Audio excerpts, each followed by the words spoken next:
Hoy hablaremos sobre hidroterapia. Comenzamos definiendo la hidroterapia, que es la parte de la fisioterapia que utiliza el agua, en cualquier estado físico o temperatura, como agente terapéutico para prevención y tratamiento de enfermedades. Su uso es tan antiguo como la civilización. En la Grecia clásica, Hipócrates ya utilizaba baños fríos y calientes para tratar espasmos y fiebres. Más tarde, los romanos elevaron el uso del agua a una práctica social y sanitaria masiva mediante la construcción de termas. Tras un periodo de abandono en la Edad Media, el uso médico del agua resurge en el siglo XIX con Vincent Priestley y el sacerdote Sebastián Kneipp, quienes sistematizaron las aplicaciones de agua fría y duchas de contraste, devolviendo la hidroterapia su rigor en la medicina moderna. Pero, ¿qué hace que el agua sea un agente terapéutico tan excepcional? Su secreto radica en la combinación única de tres propiedades. En primer lugar, las propiedades mecánicas, las que nos permiten trabajar en flotabilidad y aplicar presiones variables sobre los tejidos. En segundo lugar, las propiedades térmicas, ya que el agua tiene un alto calor específico y una conductividad térmica 25 veces mayor que la del aire. Esto significa que transfiere calor o frío al cuerpo de forma rápida y profunda.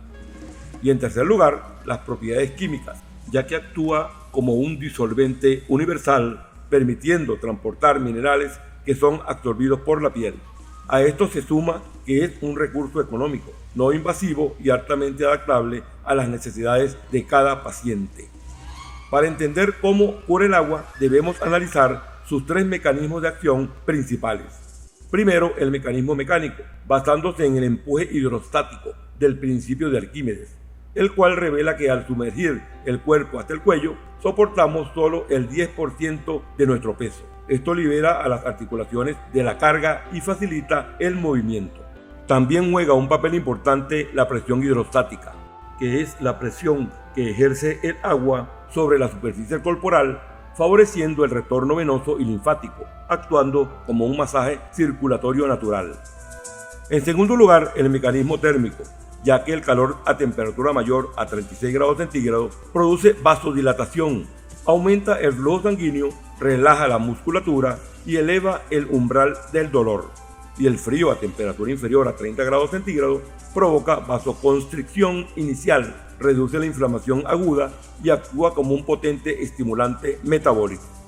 Y como tercero, el mecanismo psiconeuroendocrino, siendo que la inmersión prolongada disminuye los niveles de cortisol, o sea el estrés, y estimula la liberación de endorfinas, induciendo un estado de relajación profunda.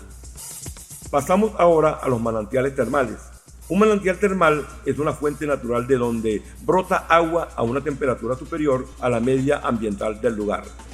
Se originan principalmente por la percolación profunda del agua de lluvia hacia las capas inferiores de la corteza terrestre, donde el gradiente geotérmico, o sea el aumento de la temperatura con la profundidad, la calienta antes de volver a la superficie a través de fallas o fracturas.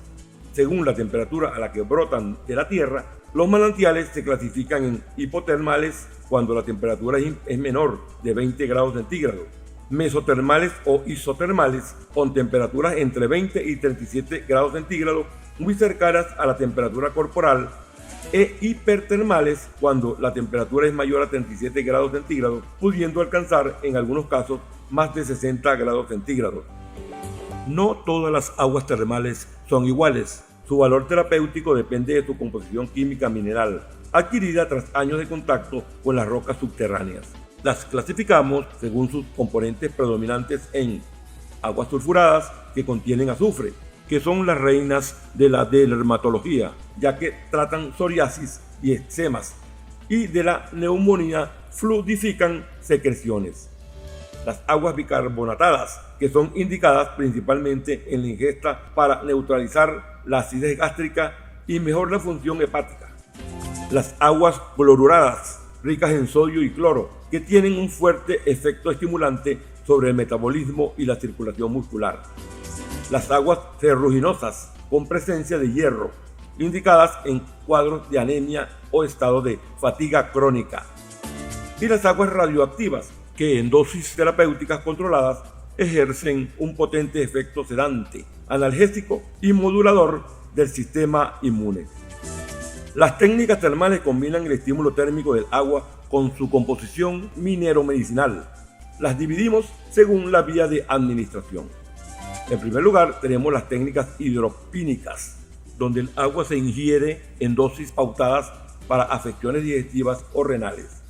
En segundo lugar, la vía respiratoria, mediante inhalaciones y aerosoles, que depositan microgotas con minerales directamente en las mucosas. En tercer lugar, la peloidoterapia o fangoterapia. Aquí mezclamos el agua mineral con arcillas o sedimentos orgánicos. Su mayor ventaja clínica es su alta retención térmica. Aplica un calor profundo y progresivo sobre los tejidos.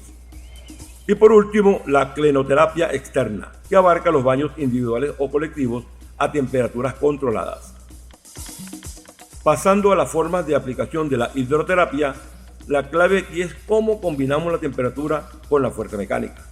Cuando no aplicamos presión, recurrimos a baños parciales como maniluvios o pediluvios, ideales para baños de contraste frío o caliente, o bien a compresas o envolturas locales.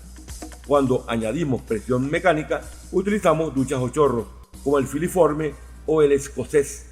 El impacto del agua estimula los mecanorreceptores de la piel y reactiva el tono muscular. Finalmente, en las aplicaciones dinámicas o colectivas, como los tanques Hubbard o las piscinas de marcha, aprovechamos el principio de Arquímedes. La flotabilidad reduce el peso efectivo del cuerpo, permitiendo mover articulaciones con un impacto mínimo. Ahora revelaremos cómo se traducen estos principios en beneficios médicos concretos. En reumatología y traumatología, la reducción del peso corporal dentro del agua permite movilizar articulaciones dañadas por artrosis o artritis sin sobrecargarlas, mientras que el calor actúa como un potente analgésico y relajante muscular. En dermatología, las aguas sulfuradas o sulfatadas ejercen un efecto cicatrizante y antiséptico directo en patologías como la psoriasis o la dermatitis. En el área respiratoria, las nebulizaciones fluidifican el moco y reducen la inflamación en pacientes con asma.